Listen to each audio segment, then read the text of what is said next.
and we're going to hear from past District Governor Dean Jackson about Japan. And as he's coming up, I want to remind you that you cannot believe everything you hear. Okay.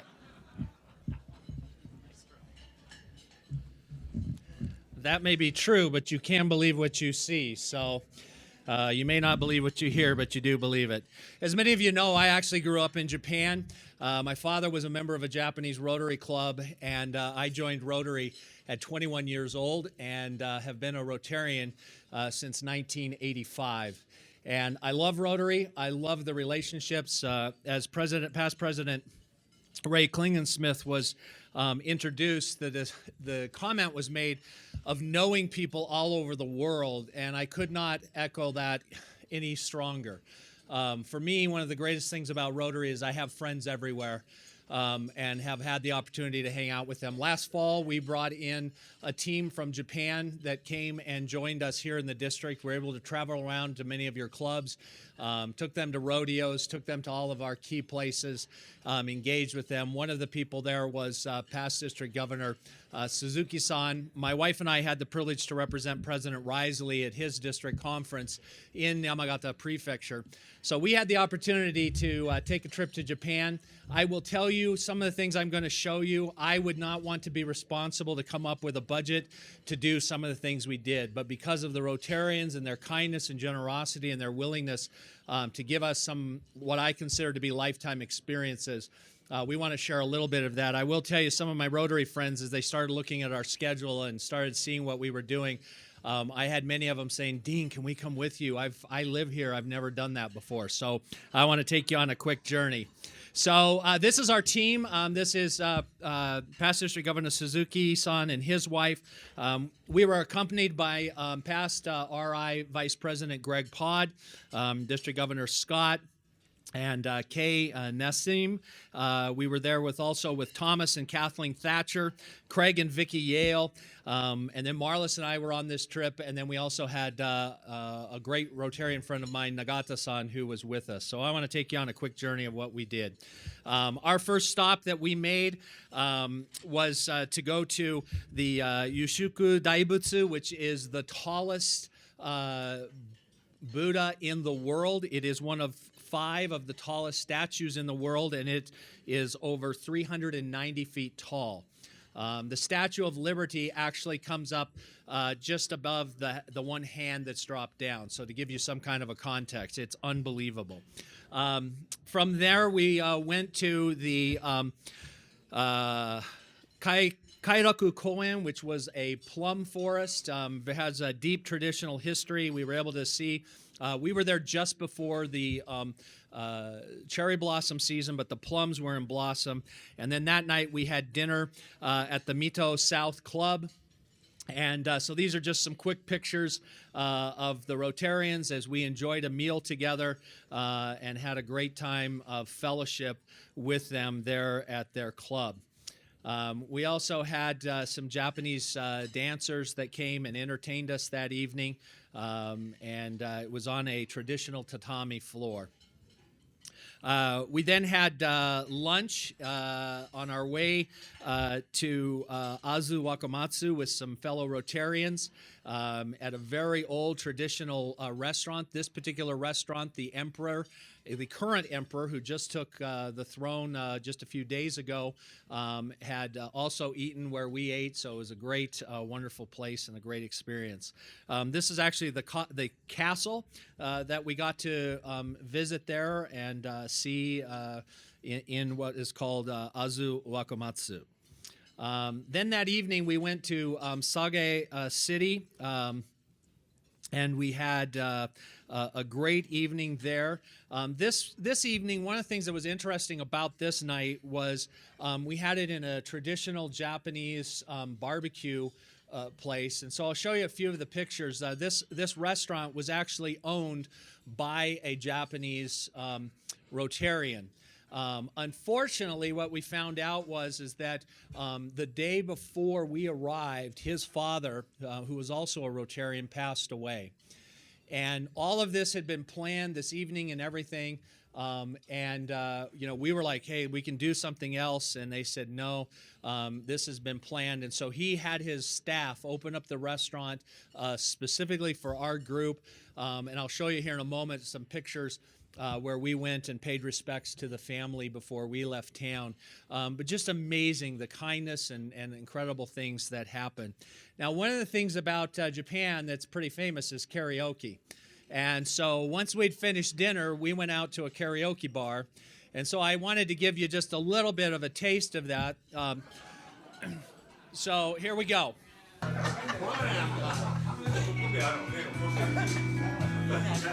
Scott, hold still.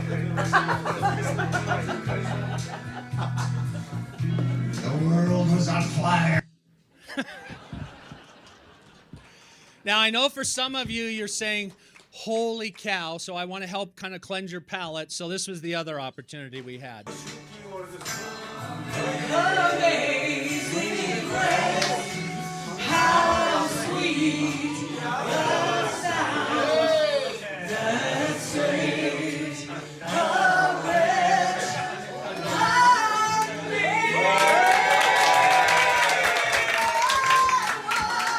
I was lost, but now.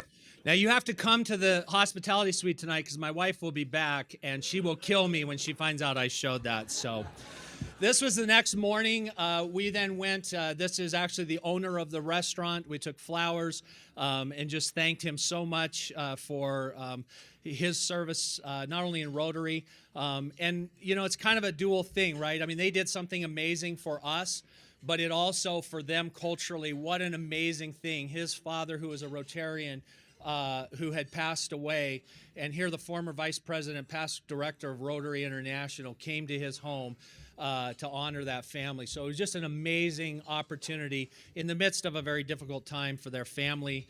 We had everybody there and were able to greet them. In 2017, Marlis and I went to Japan representing President Risley, and one of the things that we did there was we planted trees. And so they said, well, we want to take you back and show your tree. So we got to go back there. I teased them that they had to plant another one because mine didn't survive. But there you go. I've got a tree with my name on it over in Japan. From there, we went and met with the Sage mayor. We're in his office. We're able to be there and meet with him and learn more about their city. And then we went to lunch with their Rotary Club, a very traditional Rotary Club meeting in Japan, which I will tell you is way different than Rotary here in meetings here in the United States. And so you can ask some of the folks. Following that, we then went to a junior high school. Scott mentioned this a little bit earlier, but the junior high school was an amazing opportunity. We were taken there. We met, first of all, with the principal. Then they took us into a classroom where we met with a bunch of students that were studying English. After we had listened to them for a few moments and some of the things that they had prepared for us, then we sat around the tables with them and interacted with them and spoke English and let them practice their English, and it was amazing. And then after we'd had that experience, we then went into the gymnasium. Now, I want you to picture this for a moment. This is a huge gymnasium, and there were just enough seats. The young lady there in blue was actually an exchange student there, so she, along with our team, and there was a total of 9 of us, we're sitting on chairs in this huge auditorium looking that way, if you can imagine this, and here's what we saw.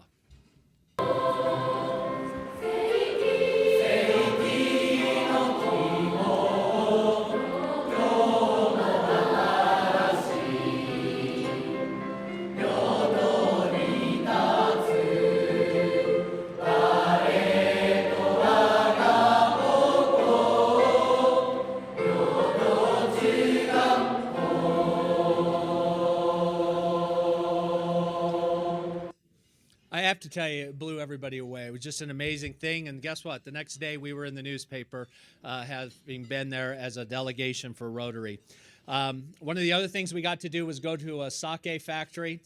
We went there and were able to see how Japanese rice wine is made.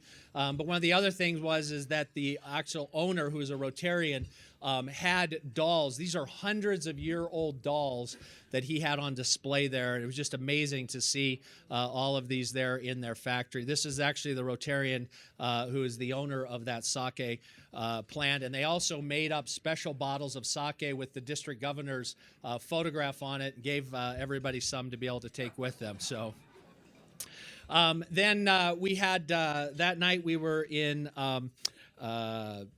Kendall, and they brought together 3 different clubs that all came to meet with us, had a special meeting. You'll notice this looks very formal. Japanese culture is very formal culture. And so we were able to meet with them during their meeting.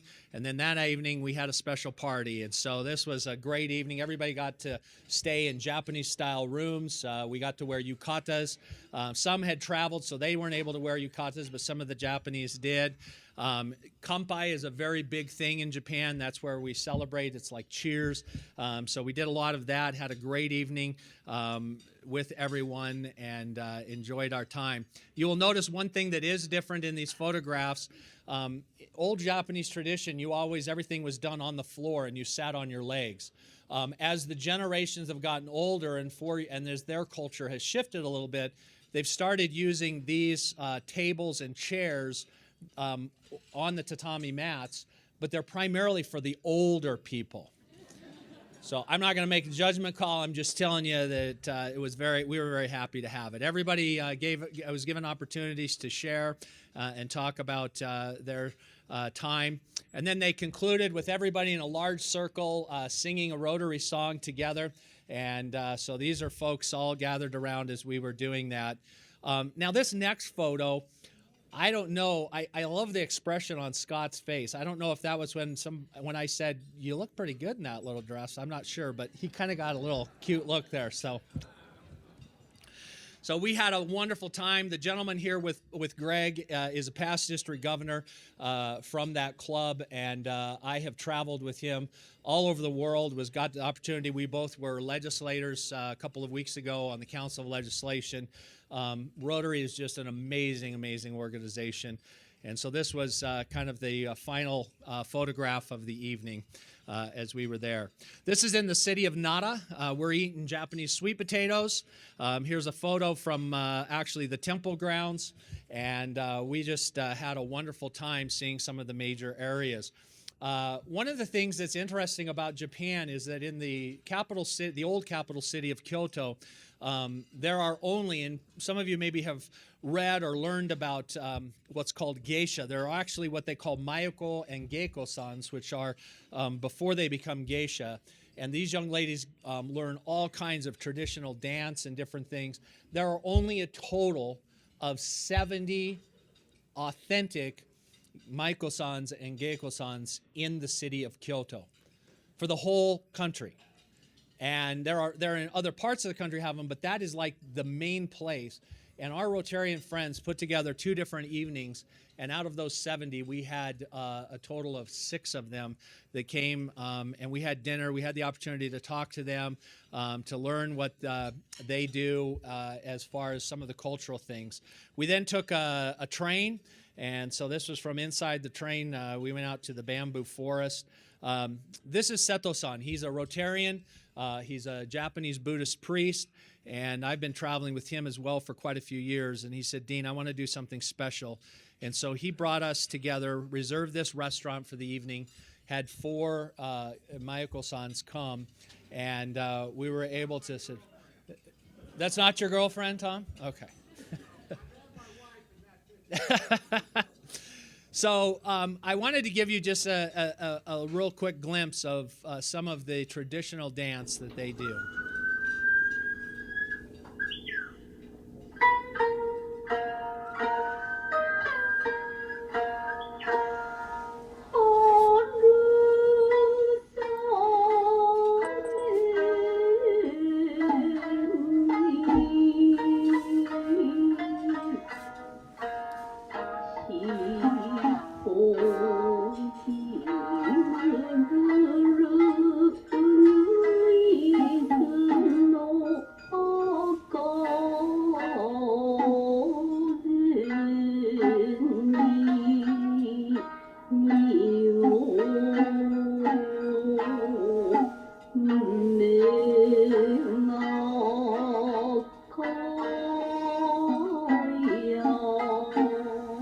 One of the things to pay attention is that their sleeves on their dresses are extra long, and so that symbolizes that they're not married.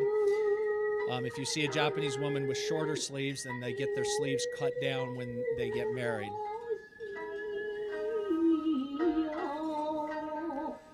They spend over a year in apprenticeship learning all of the various cultural, everything from dance to singing to playing Japanese instruments. And so it was fascinating to get to do that. I grew up there. I've never had the opportunity to sit. I've seen a lot of people that were impersonators, but in Japan, this was like meeting Elvis. So it was pretty amazing. We then went to Kinkakuji, which this is a golden pagoda in the city of Kyoto. As I said, the plums were in blossom, which was beautiful to see. I threw these in because, as I mentioned 2 weeks ago, not even 2 weeks ago, the transition was made. The old emperor has stepped down, and his son, the prince, has taken over. This was actually at the old palace in Kyoto, and these were some of the items that had already been put up in preparation for that transition.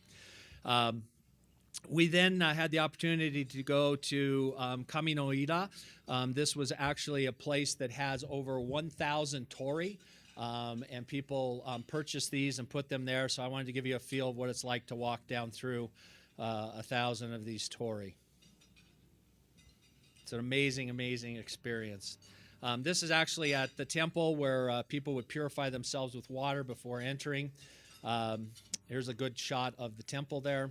And then this is actually at Kiyonomizu, which is a beautiful temple that sits up on the side of the hill in Kyoto as well. We had the opportunity to go to the bamboo forest, which was also a wonderful experience to go and just see the beautiful bamboo. We then were in Osaka. This was the Osaka Castle. And I will tell you that this is what the group looked like as they were official and having that serious Rotary look on their face. This was the other look.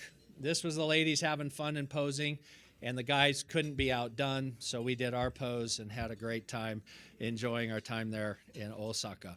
Always had great meals, great time of fellowship. This is in Osaka. The gentleman down, kind of squatted down, is actually a booster for sumo. He's just, Kato-san is an amazing guy. And I love sumo. I grew up watching it. I've met a lot of sumo wrestlers over the years, but there's 2 things I've never done. I have never gone, especially during a tournament, to their practice session, and I've never been able to sit down with them and eat a meal. And Kato-san was able, and when I told some of my Japanese friends we were getting to do this, they could not believe it. And so he made arrangements. This is Ozeki Takayasu, and we were able to see him at his practice facility, greet him. We were able to watch him. I want you to listen. This is up close, and so I want you to understand the kind of power we're talking about.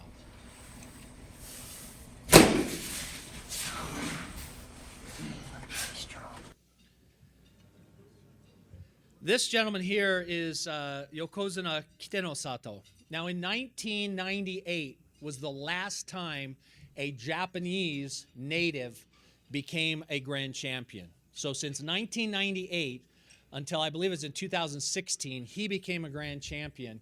He is idolized across the country, and here we were with him.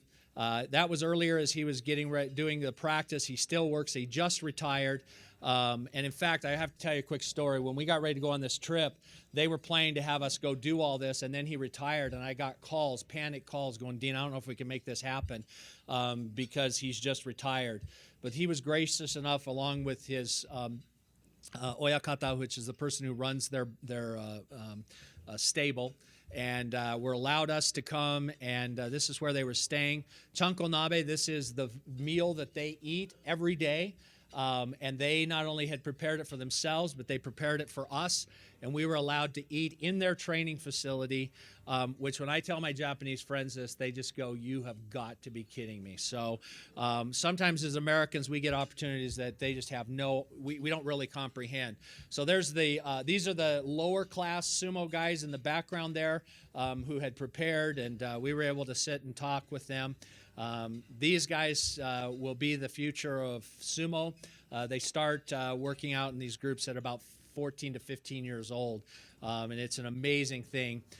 This is what Takayasu looks like when he's comes in with his formal entrance into the tournament. So we'd been there in the morning. In the afternoon, we went to the actual tournament, and this is what an actual tournament looks like.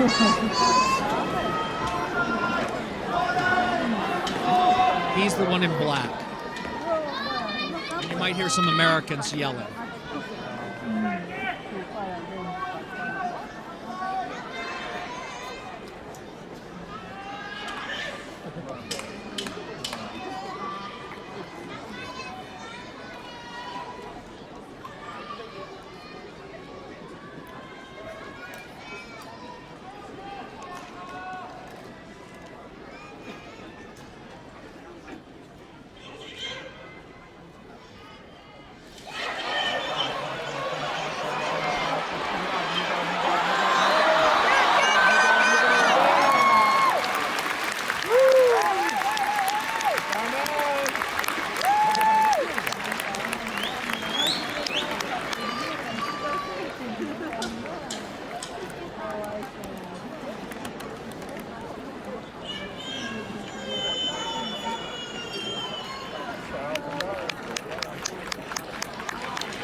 So we finished up the evening that night. It was our last night in Osaka.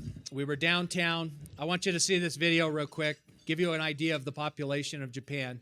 Japan has approximately 130 million people, not quite half the population of the United States of America. A landmass basically the size of the state of Montana, with only 20% of the land usable because the rest of it is so mountainous. So when you're in a place like that and you want to look, because all the way down through that, this is a shopping area, that is just a wall of people. And here's what it looks like at about 9:30, 10 o'clock at night in downtown Osaka.